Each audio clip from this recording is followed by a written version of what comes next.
You know, that's not always the case, but a lot of times there's a view, they don't want to impede the view, but they want the benefit of covering it. So they want the smallest footprint, they want the smallest post, they want the farthest they can get away, you know, they want it to just almost not be there and still be there. So what we can do with the Nomo is we can hide that screen inside that. We're not adding it to the bottom. It's going to be in here. So that 12 inches never changes, which is pretty awesome. It's hidden up inside there. The Rialto has all the electrical ran in the top. You can now no longer put a screen up in there. You could potentially put an SC4500. You could maybe, but you're going to make it bigger, and you know it's going to be awkward. And why would you go through all that when you could get the Nomo and have the screen inside there? And the posts are a little bit smaller. The Rialto's posts are a little bit smaller because there's nothing ran through them except for the down taking care of the water. And you can also prepare a Nomo without the screens. Yeah, if somebody says, hey, look, I don't want to spend the extra 15 right now on the screens, I will next season, then tell them spend 150 bucks right now, and it's called a screen prep. Because otherwise, if they get the Nomo and they don't do the prep, you got to take that whole thing apart. All those wires are ran through there for you already. So now you have to take it apart. And they'll run all those wires. They're ready right then just to plug into the screen. It's just waiting for the screen now. It's worth it. Even if they're like, maybe, get them to do the 150 or hide the 115. You order it. So when they call you back next week. That's the best way to do it. Yeah. Just price it as is and let it go. Because then, you know, when they say, oh, okay, I'll change my mind, I want it. You'd be like, hey, you know, now it's done, it's ready. It'll be a 2-hour ordeal instead of a 2-day ordeal. And then right here you can see this screen's coming down out of there. And the way that this works, you can see it best on this picture right here. You see how the fabric profiles are convex. They're actually bowed. And that's how we take care of water management. And I'm going to show you here in just a minute another way that we do side water management. But this maintains taut fabric. Normal side management that we have, that we offer, is basically taut here and it's loose here, and then alternates, or it's all one side loose, which leaves you loose fabric even when it's extended out. And what happens, it can flap around. It can be kind of noisy, and I know it sounds very minimal, but it can become huge to somebody who's, you know, anal about that. It sounds like, you know, flapping around because they're in a high wind area. All right, the Opera and the Vision. Big brother, little brother. Same thing though, they can go 22.11 out, and now we can go 16'5". We were stuck at 14.6, and now we're 16.5 widthwise. As you can see in this picture, obviously anybody in here who's dealt with any of the other louver manufacturers out there, you just tie them together. Doesn't mean you're not adding post, you're not adding an extra rail. You have all these right here these are still just one rail, one post taking care of wherever they come together. Some pretty pictures, pretty pictures, pretty pictures. Let me go back there for a second. All right, so the Opera is just a rotating louver system. The louvers don't go back, they don't do any of that. There is a manufacturer who does that, God help them for all the issues that are gonna come with that. But these guys they rotate. Our gutter profile built into the louver is very substantial. And the reason that makes a difference, because now think about it, if the water's coming down and they all have their own gutter, it's gonna take care of the water. And our competitors have the same type of application on their louver. The problem is if you have one of these units, and it'll still be a problem for ours too if it's in a highly treed area, or there's a lot of debris that can fall down on it. When you go to open it, it falls down, and you know it can fall down onto the tables. So it's just say it. It's a leaf collector. Yeah. So you just have to be aware of that. You have to educate your client. Because down in Savannah, because I'm working with somebody right now down in Savannah, and one of those courtyards where they have those nice little eclectic restaurants, there's an area that we're working right now to put 4 of those. But man, I mean the Spanish moss and the amount of those trees down, I mean, you cough and like 65,000, just comes down. So it's a daily thing. And I had to let them know, this is gonna be a daily part of your maintenance of this, is making sure that you clean this thing off, or don't open it while you got all your patrons, And they're like, oh, look, it's an extra salad, So that's, and it's always good to show and throw out all the cons that are potential with whatever you're doing, because they're not gonna think you're a shyster. They're gonna, this person is a consultant for me to make sure that I'm gonna do what I need to do. Same thing with the Nomo and the Rialto though. The Opera and the Vision. The Opera has electrical post, the ability to hide the Razzo screen. The Vision has all of the wiring up here and smaller posts. Now the thing with the Rialto, the little brother Rialto and the little brother Vision, if you need to mount this, let's just say you've got an application that's wall to wall, you can do that. So now you can take this guy and you can build it and meet it that way. All the electrical's still up there. You're gonna have to figure out what you're gonna do with the water, because that's still a gutter, and we gotta have the water. The water. Just remember this: if you say, well, how many posts do I have to use? You have to use at least one on each side. Wall to wall? So wall to wall. One exit point, yeah. Wall to wall. Let's just say this guy right here. Let's just say this here, the wall over here and wall over here. I'd have to use this corner, and then I'd have to use the other corner. This is a downspout. Yes. You've got to get rid of the water on each side. Because you don't use downspouts on. There's no downspouts now because it's wall to wall, which means you still have to dump the water on that corner, and you got to catch it. Now it's on you guys to figure out what you're going to do with the water. Otherwise, it'll just jump. But you have to make sure you pitch it correctly so it rolls right on, right? Well, you don't pitch it. You can't pitch it. You can't pitch It has to be flat. That's another thing. The Nomo and the Rialto don't have the ability to do anything else except flat. I've had people ask about putting it on an angle and doing it. It's got to be If flat. the louver's open, does the water run across the louver or does it run off the side of the louver? Down the side. So it catches up. Yeah, so because there's the gutter, the profile as it's turning, Yeah. that's the gutter profile right there. Okay. So all the water, and if you look, if you guys get an opportunity, when you go out there, stand at the back of it and look up, and you're gonna see the louvers are actually slanted. Okay. It looks, it's an optical illusion. It looks like it's flat, but when you look at it, you're like, oh yeah, it is leaning that way. And it's always leaned towards the non-motor side. Okay. The motor side can still catch water. We just want the majority of the water away from the motor side. So, What's the maximum square footage that you can have on an Opera per water exit? In other words, you've got, well, you're gonna have to always have two. always have to. You're gonna have to always Yeah, have but two. if, let's say you've got Well, take my, multiple zones coming, or bays coming together, let's say it's four so zone yeah, system. if there's four of them, I see where you're going. If you've got four, like this guy right here, let's see if that's the best one I can look at. This, let's just say this is your four pieces right here, right? Right, So you have this side and this side, you have this side and this side. So now on this side, it just needs to have one, right here you're gonna have three posts, right? One here, you don't have to use that one. Because remember, these two right here this guy right here can't go down one along with that guy. It can't all come down to this one. So the three posts that you'll have in the middle, you've gotta use two of those, So each square is two. no matter what. Each So, square. so each, well, the reason I'm asking is I'm quoting a 15 zone system right Yeah. now. And I'm trying to figure out how many water exits I Well, have with to your have. basic rule of thumb is the maximum size unit needs 2 drains. Add a second unit to it, 1 more drain. Yeah. Okay, For a third unit, 1 more drain. okay, thank you. Okay. thank you, Tony. Australians, I'm telling you. Australians. All right, so let's talk about some of the stuff that makes us different.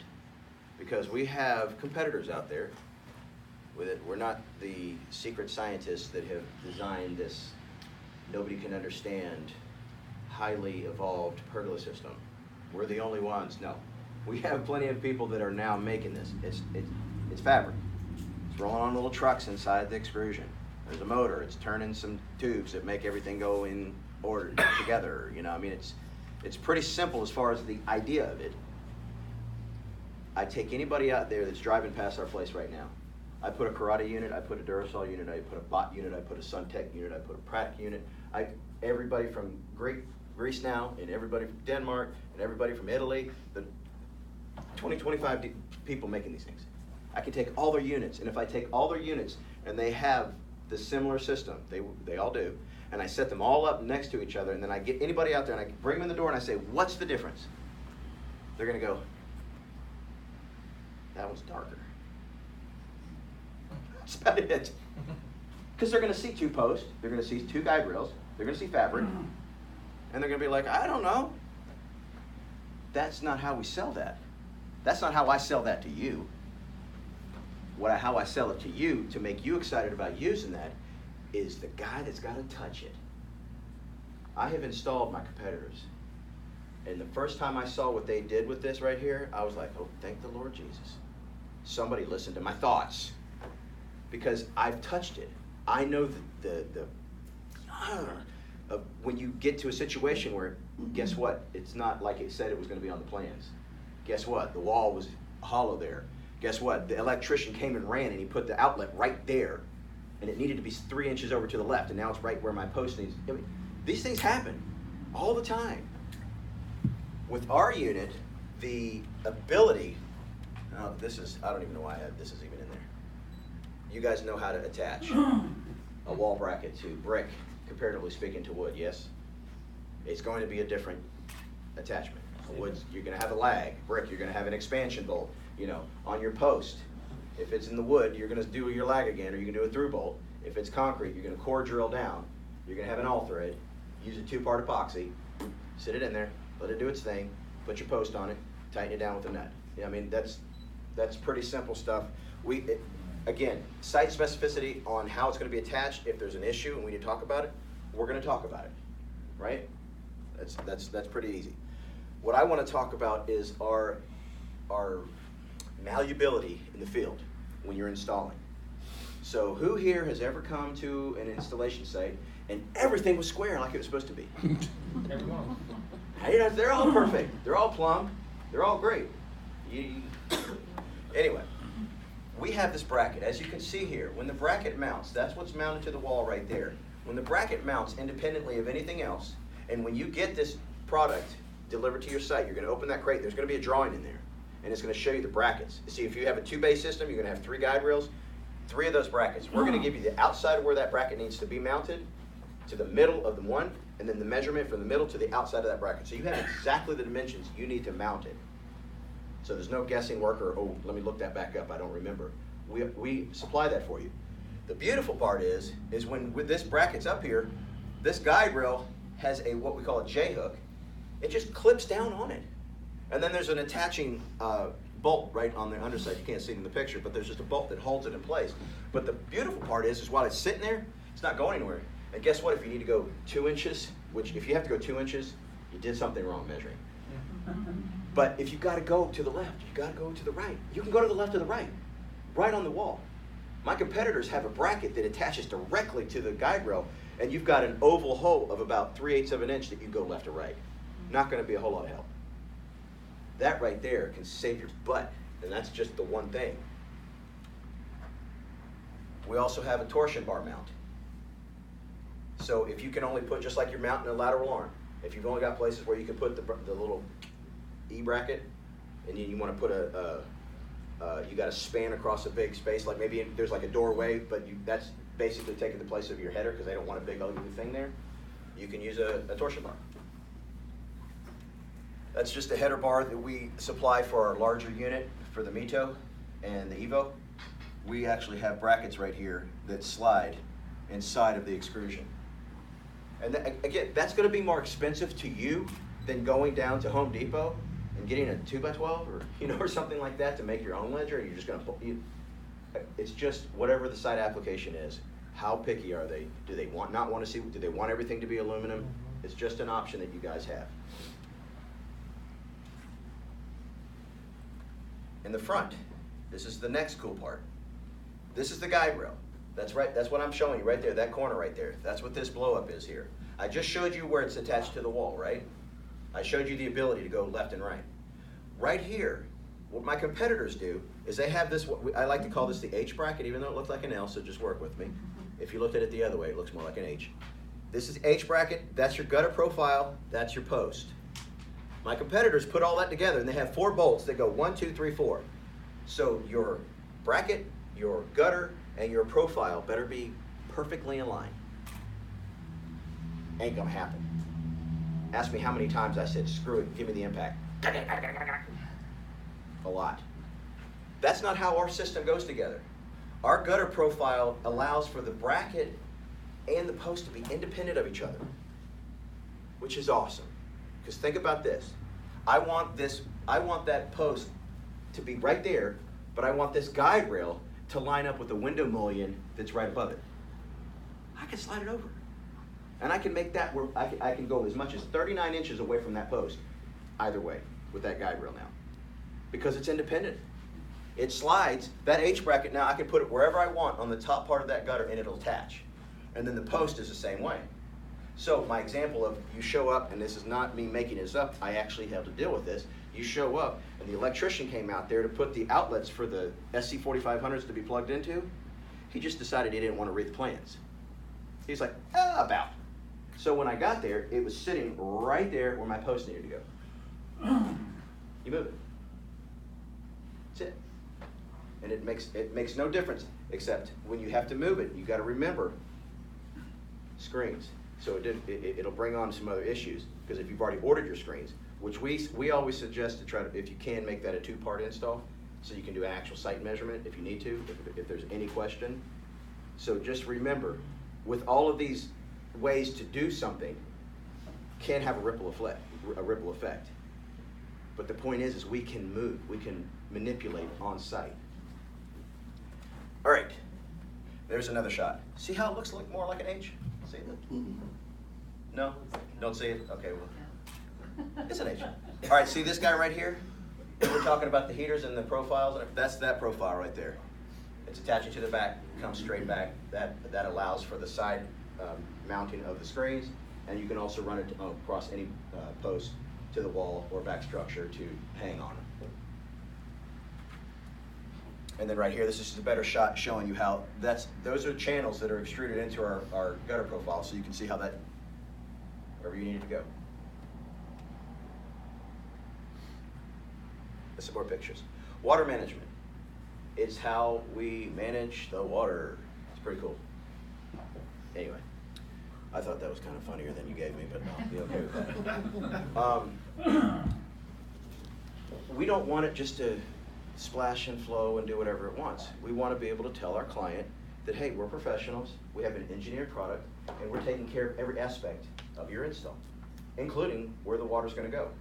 So the way that we do that is nothing new. I've been telling you, that front post right there, that front gutter profile right there, it just looks like a header, but it's a hidden gutter. That's what catches the water. We have holes that go straight into the top of these posts, and those act as our downspouts. We can make it come out a little foot scupper at the bottom. We can make it go straight down into a French drain system. We can do whatever they want as far as that, managing that water in that. We drill the holes on site, right? Yes. Out and downspout. Yes. Okay. And the reason is, guess what? If you've got so, and the same thing with the fabric. No holes are punched in that fabric. Some of our competitors punch a hole for you. We don't do that when you're putting your fabric together, because if you've got to move a guide rail or if something has to happen. And again, remember, don't just make this, oh, this is something I'm going to just do all the time, because it's a ripple effect. If we have put together the fabric, we have all these profiles, especially in a multi-bay unit, which would be the only reason you'd really be moving that sucker around. Those profiles that are on the bottom side of the fabric, those are cut to size. So it can create another issue. You see what I mean? So you've got to be thinking about this, what you have to do. Bottom line though, bottom line is what I want you to know and what want you to hear is, if we have to do something in the field, you're going to be doing it a whole lot easier with this unit than you are with our competitors, because everything is set. All right, we wanted to talk about side water management. When you take that unit right there and you make it flat, this is what you're going to have to do. And as you can see, this fabric is pushed out all the way. So you see how it's tight, then loose, then tight, then loose. Everywhere you see it loose here, it's tight over here. So it's creating channels going to the side now. And you can do it all to one side. The problem is you just took my water management qualities out of that unit, threw it out the door. So now the water's just dumping out the side. So that has to leave you with the client being, I don't care, that's just a grass thing, right? Just let it dump there. Or you're gonna have to come up with a guttering system yourself. And a lot of guys do that, because there's already a structure or something there, and they go ahead and have a guttering company, or you may already do metal yourself, you make your own gutter. Any questions on that? That's pretty self-explanatory on that one. This is what we call the V-cut. Now the V-cut, the reason it's important is because if somebody said, remember I told you about the noise the loose fabric will make? This will alleviate that. And it's a great alternate, but the problem is you can only do it with a 2-bay system, which means you can only go 29 foot 6 wide using a V-cut. Because if you'll just see right here, basically that's a trolley. That's what the fabric goes back and forth on. We've basically put an extension on that trolley. So the bolt that would have been up that close, it's an extension that pushes that down, so hence your V-cut. So the water, it's tight up here, it's flowing off here. See, these 2 bays are tight, that middle one is down. These 2 bays will be tight, that middle one's down. That's how it takes care of the water. You can only do that from rail to rail. I can't, like when I have a multi 3-bay system, I can be tight here and I can just eventually make the slope go all the way down, because the fabric's not attached to anything, it's just going down, and it's wider, it's trapezoidally cut, so it's wider and it's hanging here and it's tight here. I can only go from this right here, I can make all these tight, and I can do a V-cut on all of these, and then from this one, it'd be all these tight, and then I can V-cut to the other one. Hence, I can only do it 2 bays. And the max 2 bay is 29.6. So that's the only downfall of doing the V-cut.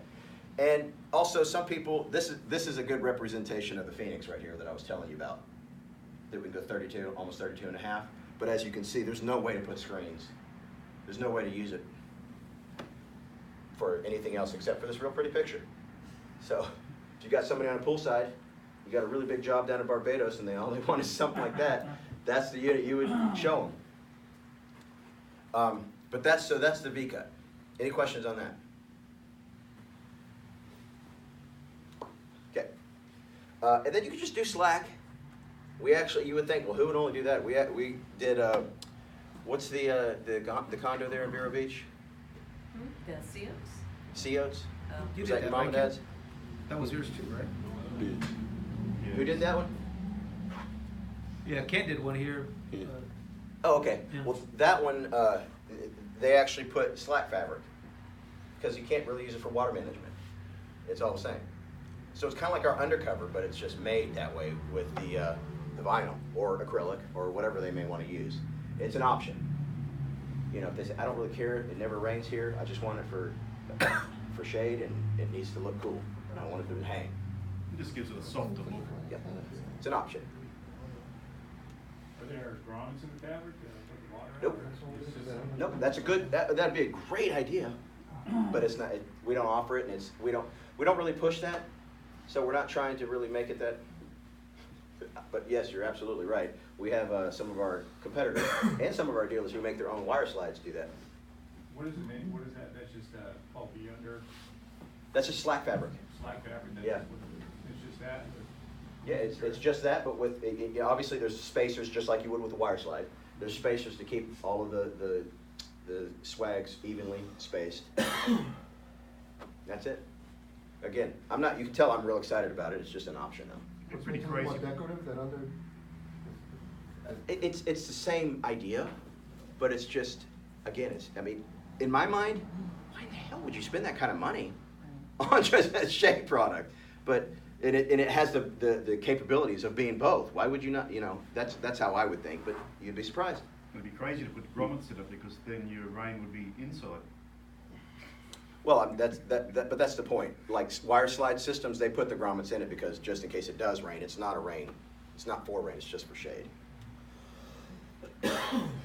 All right, this is a big deal. And I'm gonna tell you a quick little story why it's such a big deal. I told somebody before, but I had a job in Haiti with my competitor. And it was a Best Western Plus, and you'd think Best Western, man, this thing was like the Ritz, Hyatt. I think of the nicest place you've ever been, man. It was like gold chandeliers and everything.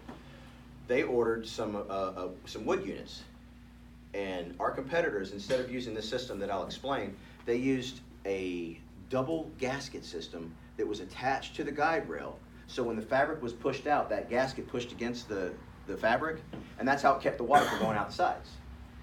I mean, theoretically, that's a great idea, right? I mean, it keeps, it's a double gasket. If one fails, there's a next one, you know, and make sure the water goes down. That's good. Problem is, when the fabric starts coming back, at every time where those trolleys are attached with the cross fabric, it's pushing up against that gasket. Have you ever dragged vinyl across a gasket when it's 100 billion degrees outside?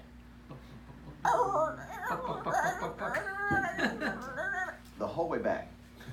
We installed these, I hit the button, and I wanted to shrink and die.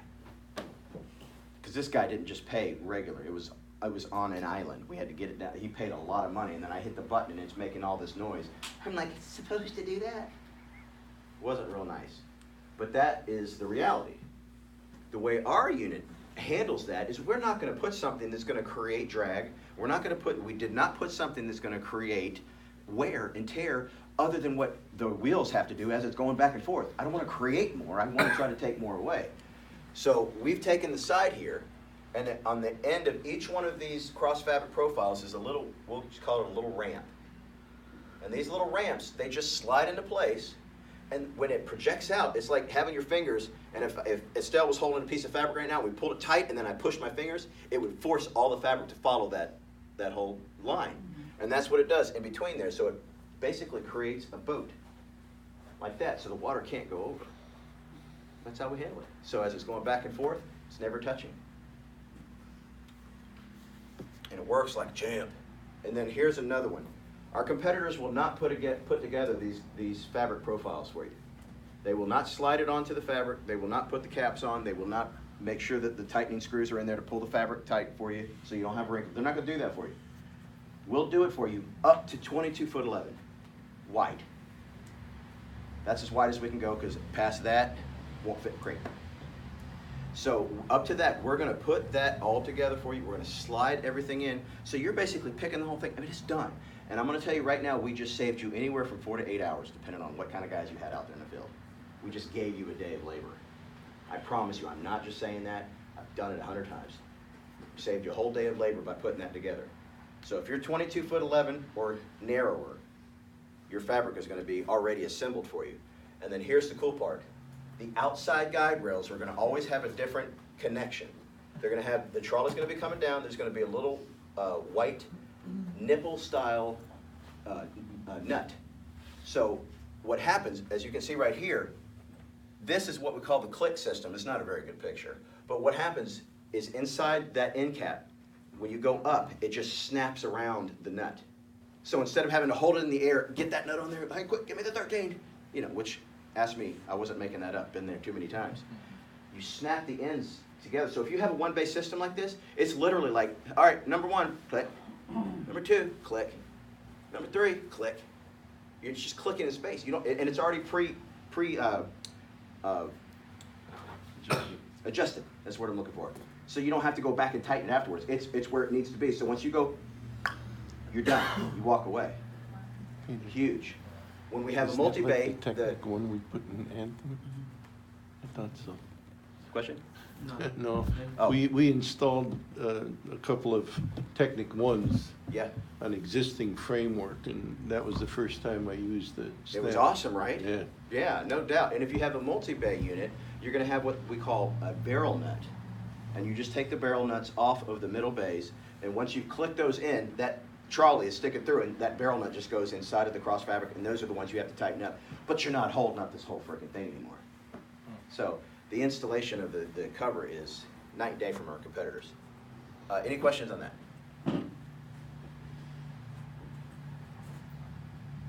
Yes, no, maybe? It's really cool? Really cool. So we've gone over basic structures. We've gone over the fact that what we supply for you guys, how we want to partner with you to get these things sold. We want you to sell them. I want you to go out and have a $25,000 deal with me, and you turn around and have a $50,000 deal. I want you to, because that's going to make you go, yes. And guess what? You'll do it again, and come back to me and give me the $30,000 and go make 60. And then before you know it, you're going to have a big old job that's worth $150,000. And you're just going to become that expert in your area of these units. And now, once you get to that point, you can install these things like that. You come to an area and you're like, yeah, this is gonna probably run me, this is a $70 square foot job. You'll get to that point. And that's what you wanna do. So, what I wanna put on the table right now, this is not something that you're gonna receive as part of the Pergola manual. You're not gonna get an email on it. You're not gonna get, this is how the protocol works inside Sunair on this. But what we do and what we offer you is we've got guys, including myself, that if you want to say part of my quote is including Jesse, I cost $800 a day. You got to get me there. You got to house me. And you got to feed me. Drinks is not included, right? Poquito. Are drinks included, Jesse? Oh, drinks. That was pretty If we're going to a expensive. karaoke bar, drinks are included. Free dance. Because I will put a show on for you. Can't we But- put them on a liquid diet? But that's what we'll do for you. We have that option. But I don't want to just leave it there. I mean, if you guys are okay with that, and you want to just say, I'm gonna include $2,400 for Jesse, or JoJo, or one of our other guys, and then $2,400 for him for the pay on the 3 days, and then I know generally it's going to be about another $1,000 for flight and housing and food. So if you're okay with putting an extra $35,000, $44,000 in there every time you quote it and you can sell it, and you want to use this in that capacity every time, that's totally on you, especially you, Ryan. And you know what? I will stay at your house because that's how much I love you. And I believe Corey's a good cook, so we're good every time. In reality, it's the first time, the first job, once you're over that little hurdle, you're good to go. That is the reality. But my point, and I'm being a little bit facetious using us every time. I'm just saying, that's what we offer. That's what's on the table. You can do that, and that is in writing. But if you want to take it a step further, and you're like, okay, look, for this first 12 months, what I want to do is I really just want to sell these, but I want to have Sunair involved. Let's just call it a 60-40. I want Jesse to be on the phone with the permitting office. I want Jesse to talk to the general contractor, and I also want Jesse to supply drawings and everything that needs to go to the design build firm, because I don't really have that, maybe aptitude, maybe time or effort that you can put into it. You're welcome to do that with us. We're here to do that. But you've got to understand, when we quote the job to you, it's going to be higher. So we're there to do that. And my point, I'm putting this out there just so you understand. If you have the pricing list, and you go and you say, okay, we're going to order 5 levels. They're all 20 wide. They're all 15 out. I just don't have time to do it. I know I could sell it, but I just don't have time. Jesse, take it from here. Your pricing structure is probably going to be somewhere in the vicinity of 50 grand. It's not going to be 50 grand anymore. You have to understand. I just want you to understand that if you come back to me and say, Jesse, I need you to do basically all the work, because you're getting a sale. You're getting a $50,000. You're marking it up, and it's going to be $80,000 to $100,000 retail sale for you. Our $50,000 is, we're going to take that and say, okay, if this is a 60-40 split, we're going to add another 15 points. That's just how it's, and that's fair. That's partnering, because I want you to be successful. You're still going to make a boatload of money. I just did the work for you, and I don't get 15 points. But if you want to hire me on the side, shh, don't tell her that. But that, I mean, the whole point of what I'm telling you right now is the ability, the aptitude, the tenacity that we have to partner with you to see you successful is there. We want to see that. We want to be a part of that. We're not just wanting to make something for you and go sell it. If you're okay with that, we're okay with that. I mean, we'll do that all day long. We'll manufacture the bejeebers out of this, and you just give me the orders. I'm great. But if you want us to be more involved because you want to grow in that area, and you don't feel like at this point in time I've got the people, I've got the time, I've got the resources to do it, we'll do it. We will do. I do. When I don't have somebody, I don't have a dealer, guess what I do? I go direct, and I do this whole thing anyway. I do the whole from 1 to 10, and then we sell it. And there's been times where we just install it from Sunair. We send our guys and we install it. We've got one on one of the islands right now. St. Thomas, Virgin Islands, Ritz-Carlton. We've got 10 Nomos that are going on that job. And Razzo Screens around the whole thing. Don't have a dealer. Guess who did all the work? Can I be the dealer? That's right on, I hear you, brother. Except I already put the money in there. For me and Tony. And Tony. So, but I mean, that's, you know, so that's, we have the capability. We have the tenacity, we have the team, we have the resources to do the whole job. And we want you all to be there. And if you're not quite there, I don't want you to take that as an excuse to not sell these things. Let's do this. It's about presentation. And my favorite word, perspective. If you see me as this person who knows, for some reason, everything about the pergola, and you perceive me as that person that can go into any architectural firm and convince them to draw you in and spec your company name, if you see me as that person, that's your perspective of me, right? I could be feeding you a line of crap right now. But my perspective is, my point is, you can be a two-person guy working out of your garage, but your perception by the client can be totally different. And it's not because you're trying to pull the wool over somebody's eyes. You're trying to build your business, right? There's nothing stupid or greedy or down or, oh, you're being deceptive. You're wanting to build. Everybody has to start here, right? Mr. Business Owner, for how many years of fishing? You know, we have to build our stuff. We build that way, and it's about the perception of the person on the other side of the table. That's what we do. That's what we offer, to be a part of that with you, if you want us to. So with that being said, are there any questions as far as applications, as far as how this would work? You ran across anything that you were just like, there's no way that would have taken it? You want to talk about any of that? Are there pricing pages, or is it all by book? We have an Excel spreadsheet that has all tabbed for each one of the units, for each one of the upgrades. You guys are going to get that. And please don't leave without giving me your email so I can send you that calculator. If you do not use that calculator, shame on you. For some reason you like to stick a fork in your eye. Because that's your moneymaker right there. That's your tool right there. If you want to just make all the difference in the world with the perception of somebody across the other side of that table, you show them what you're going to help them with. You're going to consult with them on how to not lose money anymore. That's it. So, you want me to dance? River dance? How about a little show and tell? You want to take them out there? Do you want to do a little show and tell? You want to go look and ask?